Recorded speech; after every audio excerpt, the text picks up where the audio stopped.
This is part 2 to your weekly reading, and I just wanted to finish this reading with an actual reading from this book I've been reading lately. 7 Life Lessons of Chaos, Timeless Wisdom from the Science of Change. It's just a book about embracing chaos in life and realizing it's part of life. I love it. I'm all about that. So it says, chaos and creativity, truth and the connection of the individual to the indivisible. For the human animal, creativity is about getting beyond what we know, getting to the truth of things. That's where chaos comes in. We're all necessarily conditioned by society. Our conditioning lays out, with apparent certainty, a seeming complete picture or map of what reality is and how we're supposed to act in it. We're trained to accept and move about in this reality from the moment we emerge from the womb. Our habits of thought, opinions, and experiences, even the facts of the world, are similar to negative feedback loops that go round and round to keep us in essentially the same familiar place. Such loops of limiting negative feedback are obviously needed to keep society stable, but they can also be horribly confining if we come to believe that's all there is to our lives. The danger we all share is of becoming like Pavlov's dogs, our glands reacting every time the bell rings, and society is full of bells. Often enough, habits of mind, the supposed certainties of our knowledge about the world, produce distortions and deceptions about reality. More important, the opinions and facts that constitute our conditioning may end up obscuring a deeper authenticity and truth about our individual experience of being in the world. What do we mean by truth? In a culture of postmodern relativism, the word truth has become overloaded with unfortunate associations. It's difficult to use in any authentic way. Many people today understandably avoid it, because those in the past who have claimed to possess truth tended to impose it on others, often by violent means. With all the diversity of our modern world, how are we to choose between the truths offered by various religions and cultures? But truth, in the way we mean it here, can't be possessed and imposed on others. One of the early meanings, I'm going to change the music, it's like so loud right now. One of the early meanings associated with the idea of the true came in the context of the craftsperson who makes a thing straight and balanced. Similarly, a person's life can be true in the sense of moving in a straight way, being undistorted and responding authentically to the present. Here the word truth does not mean something absolute. This is the truth. Or relative. You have your truth and I have mine. Truth is instead something lived in the moment and expressive of an individual's connection to the whole. I love that so much. Oh my God, I'm going to read that again. Truth is instead something lived in the moment and expressive of an individual's connection to the whole. The Indian philosopher J. Krishnamurti described truth this way. Truth is not a fixed point. It is not static. It cannot be measured by words. It is not a concept, an idea to be achieved. There is no path to truth, he asserted. Truth cannot be arrived at through technique or discipline or logic. It is not something that we agree or disagree about. Truth is what holds us all together. Yet each must find it individually out of the terms and conditions of her own and his own unique life. Novelist Joseph Conrad wrote of the truth as the latent feeling of fellowship with all creation, the subtle but invincible conviction of solidarity that knits together the loneliness of innumerable hearts. Conrad believed truth can be found in every place and every moment. Excuse me. In small things as well as in grand things. But we're so caught up with looking at this world through our conditioned ideas, opinions, and emotions about its truth that we often don't see right in front of us the sort of truth to which Conrad is referring. Grasping the truth of the moment was central to the French painter Paul Cézanne. He strove to record on canvas the exact sensations arriving in him as he sat in front of his object. His aim was not to paint his idea or conditioned opinion of a landscape or table of fruit, but the exact truth of his moment-by-moment perceptions as they connected him to the life in front of him.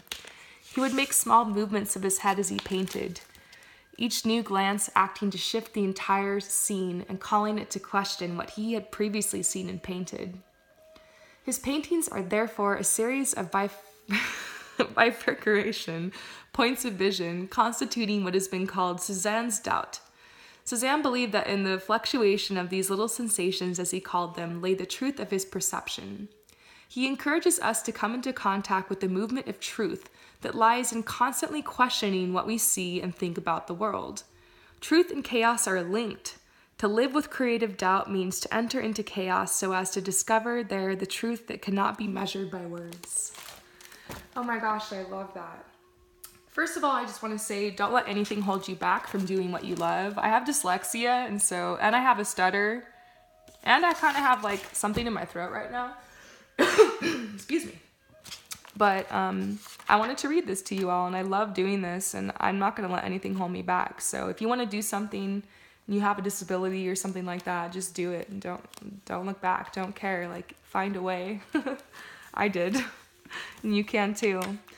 Second of all, this is really talking a lot about allowing space for chaos in your life, because you create a lot of resistance in your life when you try to control your life so much and you try to think it's going to go a certain way. I love this idea of truth kind of shifting and being more about something that you experience in the moment, and something that's more about like you expressing yourself and like it says here, your connection to the whole.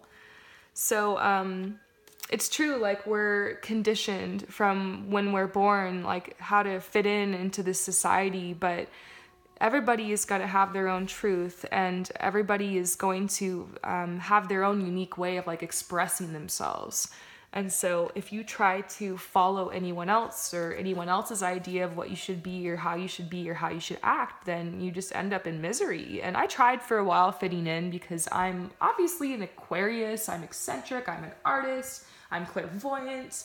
And I just have like my own unique way of like seeing this world and experiencing it. And the more artists that I meet, the more people I meet that are kind of like me, the more of you guys I connect with, the more I feel like it's okay to be me, and it's okay to just express myself authentically, and I feel comforted and I feel safe in that. But I'm thankful for like these communities I have like online and in real life to connect with people like this.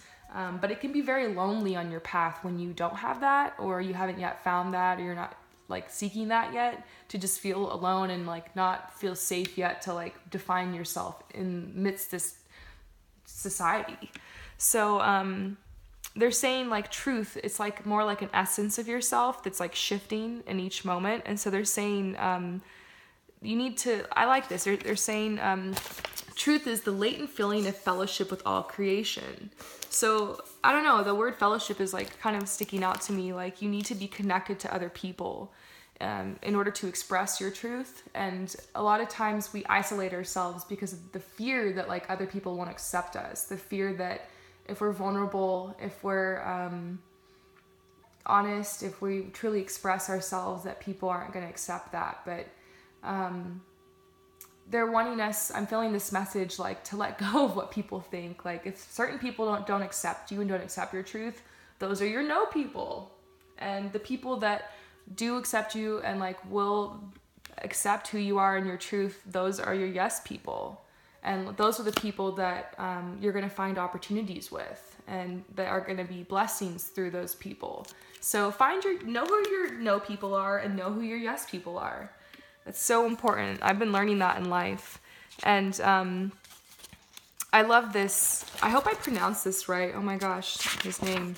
But I love this painter. I love this whole concept of him like using like this fluctuation of little sensations to create his paintings. And I'm a painter, and I guess I kind of paint like energy and stuff like that too. So they're talking about how chaos can really be an inspiration in your life, how there is kind of like this energy to it.